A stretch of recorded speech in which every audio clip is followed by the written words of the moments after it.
Hey, everybody, welcome back to the podcast. You're listening to the longest running superhero role playing game on Earth. I'm your host, the Game Master, and in this one, we're going to be talking about the Green Lantern Corps. But before we get into that, smash that like button, make sure you're subscribed, and leave us a comment. That helps us out with the YouTube algorithm, but also we love to hear from you guys. We have an awesome community here, and it's all thanks to you. So thank you so much for being here. So, all that said, this is actually not a game session that we played out. I had proposed this to the players. They really weren't feeling it. It seemed kind of like busy work in a way. So they just wanted to like skip it. And the reason for that is if you've been following the podcast, you know all the stuff that's wrong on Earth right now, right? So my son had proposed that the Green Lantern Corps show up and help. And like all of them, all the lanterns. And so his idea was, there's big chunks of rubble where various government buildings have collapsed and, things of that nature. They need to search for survivors. So he thought that that sounds like a job for the Green Lantern, right? That using the force manipulation power, you can make a big hand or something that picks up these huge pieces of rubble. The Omni power of the ring can be subbed for the detect power, which could locate survivors, so on and so forth. And I agreed. And I thought, well, that's cool. Let's do that. But we opted to skip it. And by the way, for anybody who's unfamiliar with a player handout, like in Dungeons and Dragons, I'll use that as my example because it's pretty much the most famous role-playing game of all time, right? In D&D, a player handout might be something like if the dungeon master gave a map to the players to let them know where their characters are right now. Or maybe if they found a message in a bottle, he would actually get a bottle and write up a letter, and put it in there as a prop and give it to him.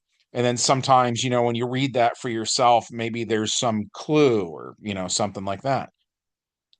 Someone might have like use their 3D printer to make a dagger, and maybe there's like a little thing on the pommel of the dagger that's like a little secret door kind of thing with something in there, and he wants to see if they find it, anything can kind of be a player handout, right? So in my game, sometimes a player handout is basically an adventure that we just didn't want to play. And I'll say that's fine, I'm just officially saying that it happened, and let's go to the next thing that I have planned or whatever, you know what I mean? So that was the case.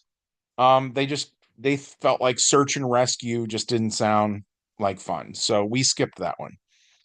Um, and that would be it for this video if that's all I talked about, right? So the thing that I was telling my players about that they thought was interesting, and it kind of made me think there are probably some listeners who have never heard of a Green Lantern named Percival.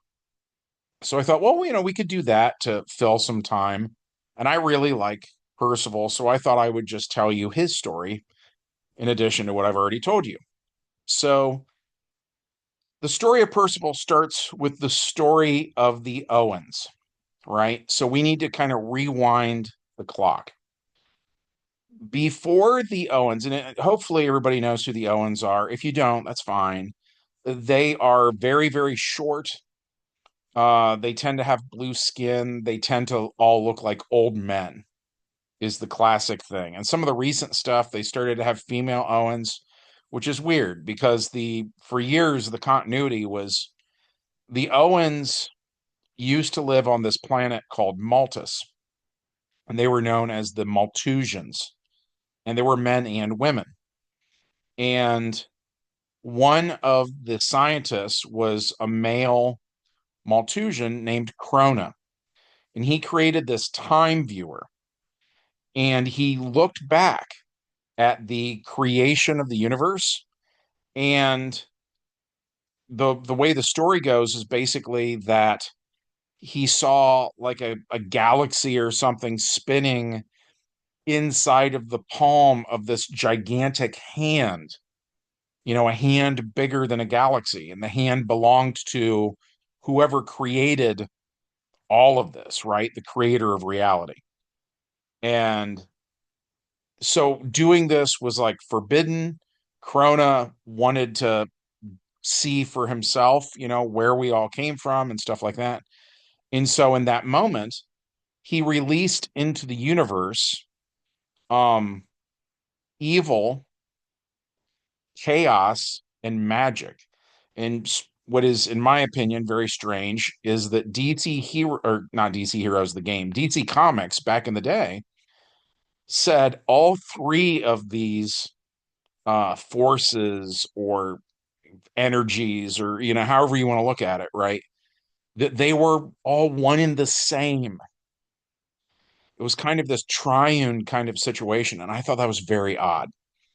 But at any rate, so the Malthusians then split along gender lines after the whole Corona thing happens. Like several things happen, but they split along gender lines, and then the females go off and they end up forming the Star Sapphires, which are basically the Violet Lantern Corps, where the part of the emotional spectrum that they're all about is love, right?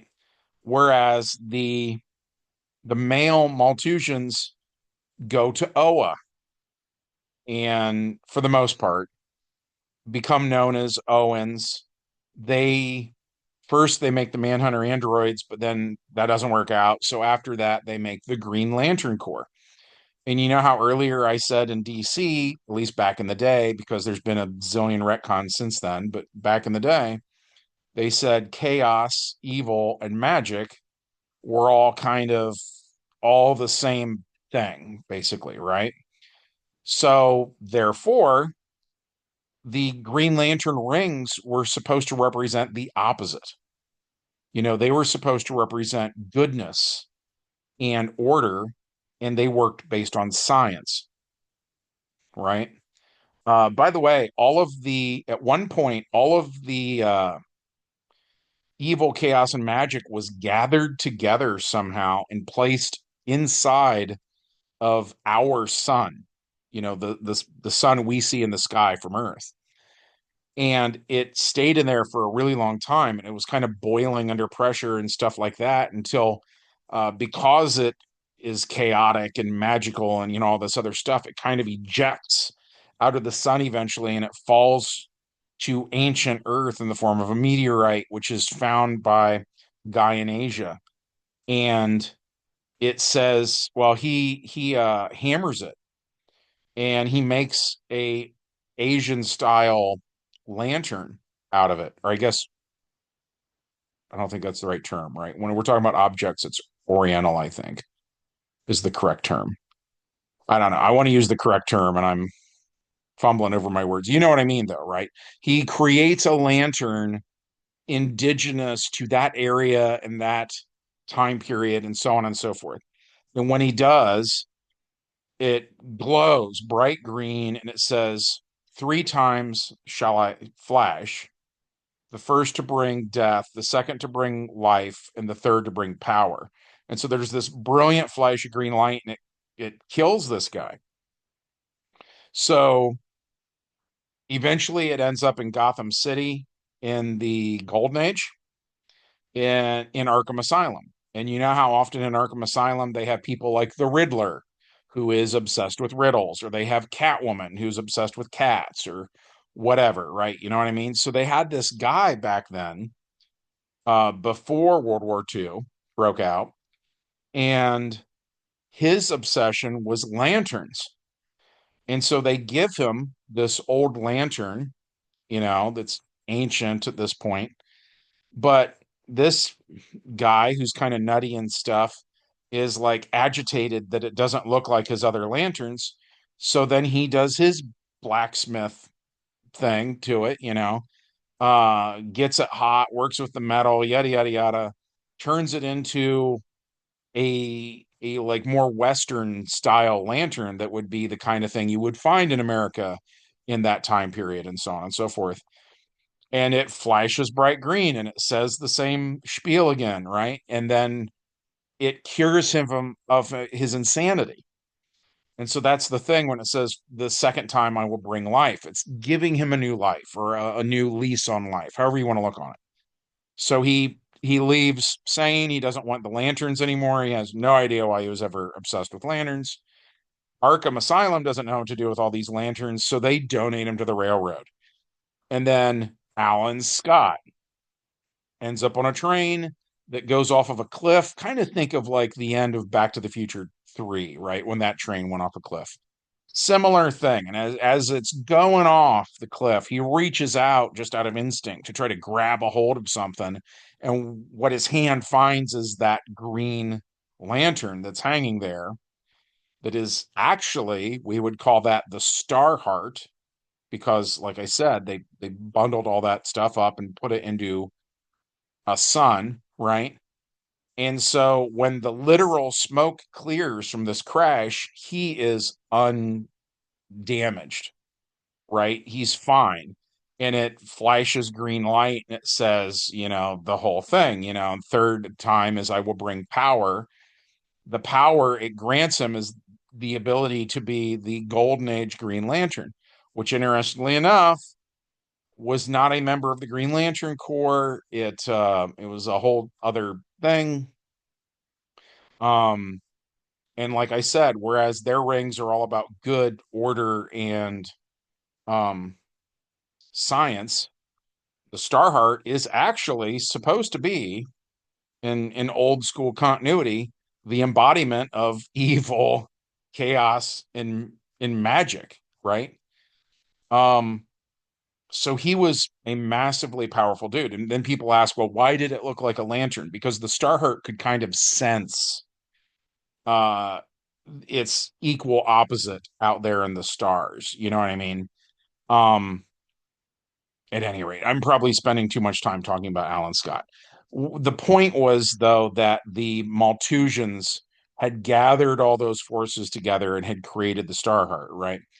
And as they're doing these various things, some of the Malthusians go to Oa, right? But not all of them. Some of the other Malthusians settled on other planets. And by the way, it's worth saying that if you look up the stats for these guys, and that is found in the DC Heroes role playing game, they're very, very powerful. They have uh cosmic power that they wield, right? Um, so as it turns out, one group of Malthusians actually goes to Earth. And it blew my mind when I read this issue because it's an example of parallel thinking. I had never heard this before, but it runs very, very parallel to some stuff I had done in my game. So they go to Earth where they settle in ancient Ireland, and they are the inspiration for the stories of leprechauns because they are small and they have all of these powers, right? So when they encounter primitive humans for the first time, that in this comic, which by the way, the name of the comic is Green Lantern Ganthet's Tale. It's all detailed in there, but yeah, so they live on Earth. So calling them Owens is not quite the right word to use, even though they're the exact same species. They went to Earth instead of Oa. They've never been to Oa. They haven't heard of Oa, right? And in the modern day, in this story, which takes place when Hal Jordan was still the Green Lantern, it takes place before he became Parallax and all that jazz. In this story, Ganthet, who is one of the Owens, um, becomes aware of a something bad is going to happen. And he goes to Hal and he says, I need the help of a Green Lantern. Why don't you come with me? And they go to Ireland.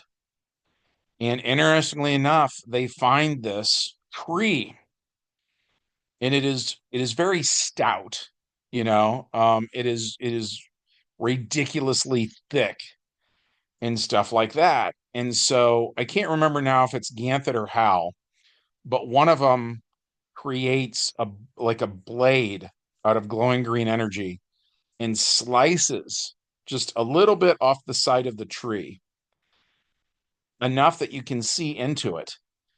And it has all of these little pockets in there. And each one um, is kind of like a hobbit house. You know what I mean? And so it turns out this is what these guys are living in. So Ganthet, who is also, very small, in D&D terms, he's like the height of like a halfling or something like that. Um, so he starts talking to these guys. They want to know who he is. They have no idea who he is. And he says, I'm, Ganthet of Oa, and they have no idea what Oa is, so on and so forth. He says, this bad thing is coming. I need one of your guys to become a Green Lantern to go help out with this situation out in space. So he's here to recruit, and most of them are just like, get lost, they're not interested. But the one guy who takes him up on the offer is named Percival. And Hal Jordan immediately thinks of King Arthur and the Knights of the Round Table when he hears that name. He goes, that's a very interesting name, holds a lot of weight, for us humans. And so this guy explains he's not actually the Percival that Hal is thinking of. But the Percival that Hal is thinking of was named after this guy. So I thought that was kind of cool. And so we find out that this guy knew King Arthur, liked King Arthur, got along with humans pretty well. Um, and it was later humans that they didn't like. After Arthur was, supposedly dead or whatever at the hands of Mordred, they kind of withdrew from dealing with humanity. They had been kind of hiding here the whole time, and just like the Owens, by the way, which are basically immortal, right? They're never going to die of old age. Um, they can look old, they can look elderly or whatever, but they never actually die of old age. So that was the case with these guys. Is Percival specifically has been alive for centuries, so he's got this mustache that starts off being totally white at the beginning of the story, hangs down, really low on the sides. But he says, I'll take a ring. And Ganthet basically says, you're old.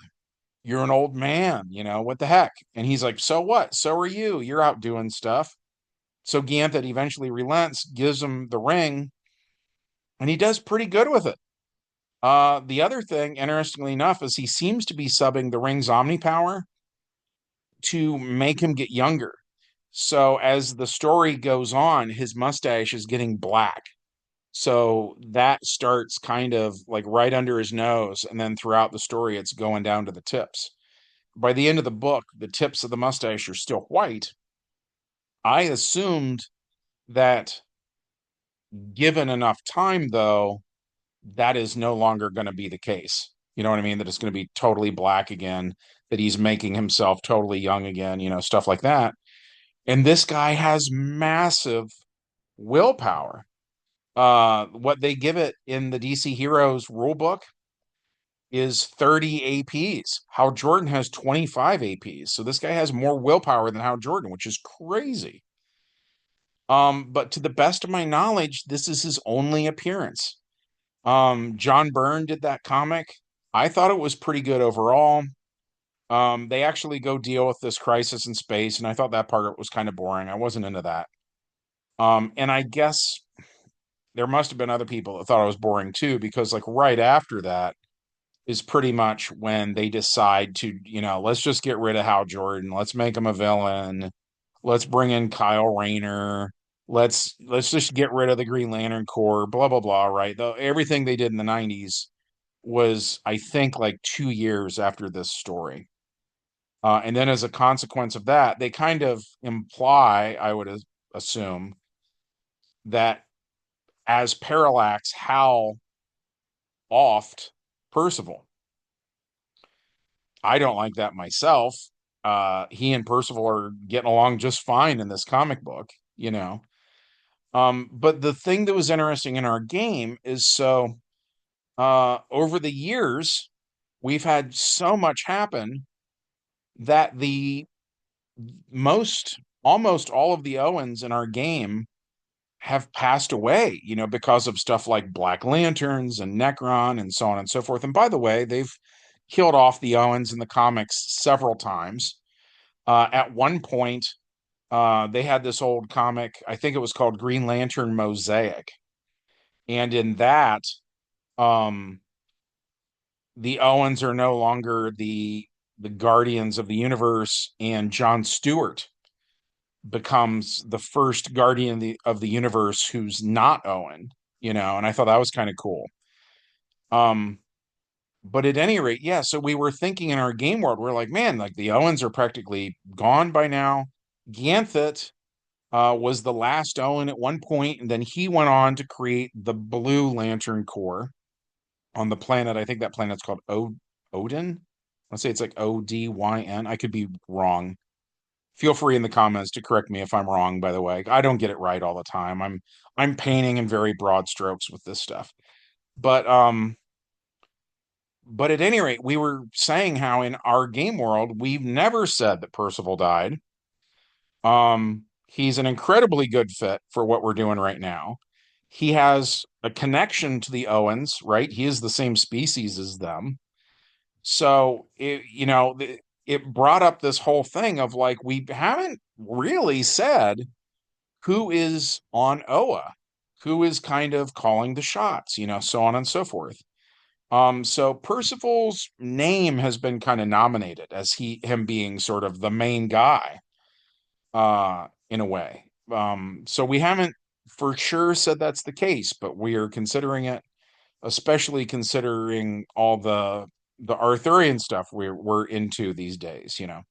So at the very least, in terms of the lanterns who are on Earth in this story right now, where they're moving rubble with giant green hands and searching for survivors and all that, Percival is leading. So I thought that was cool. Something else that's nice, because I already know some people are going to ask. I'm specifically thinking of Greg Sheets. Shout out to Greg if he's listening.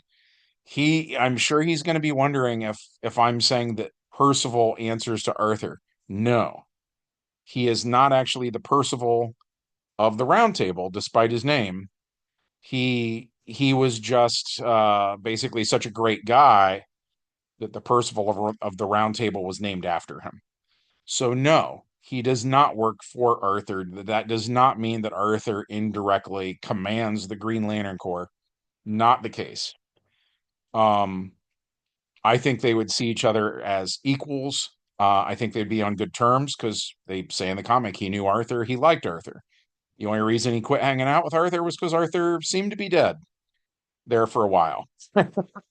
So, yeah, I see no reason in the modern day why those two wouldn't get along and work together. I think it would be cool if he had something to do with a new round table. I think that's a pretty neat idea. He'd probably be too busy with everything else he's got going on, but we're exploring concepts right now, right? We're seeing where this goes. Nothing is in stone. We're seeing where it goes. So this ended up lasting longer than I meant for it to. I apologize for that. Hopefully you found some of this to be interesting. I know I sure did. I loved discovering Percival and reading that issue and seeing what his deal was. And I find myself kind of sad that DC Comics didn't do more with him, and I get the feeling that that ship has kind of sailed. But I thought he was great. He's doing the flying horse thing, which is funny to me because, Black Knight and Shining Knight, all these other guys are. It seems like the Pegasus is like the official steed of of this Arthurian stuff. Um, but we're gonna, you know what we need to do? We need a Pegasus Ranch. I need to come up with an excuse to have a game about a Pegasus Ranch. That'd be really funny. We should do something. And then the bad guy should be Terra Man because he also rides a Pegasus. At any rate, sorry, I'll shut up. But yeah, I thought he was awesome. And then in the comics, something else he did that was really cool was he kept kind of ramping things up. He's shown up with bigger and bigger stuff until eventually he made an entire like glowing green Camelot, like the whole thing, just a massive thing. And then he was like, "I'm gonna hit the bad guy with a castle." Like I thought that was pretty neat, and I love that. He's thinks in medieval terms, so all of his constructs are medieval. It's just a nice change of pace. I think that's pretty cool. Hopefully, you think it's pretty cool too. If so, smash like, leave us a comment, make sure you're subscribed, all that jazz, and we'll see you in the next one.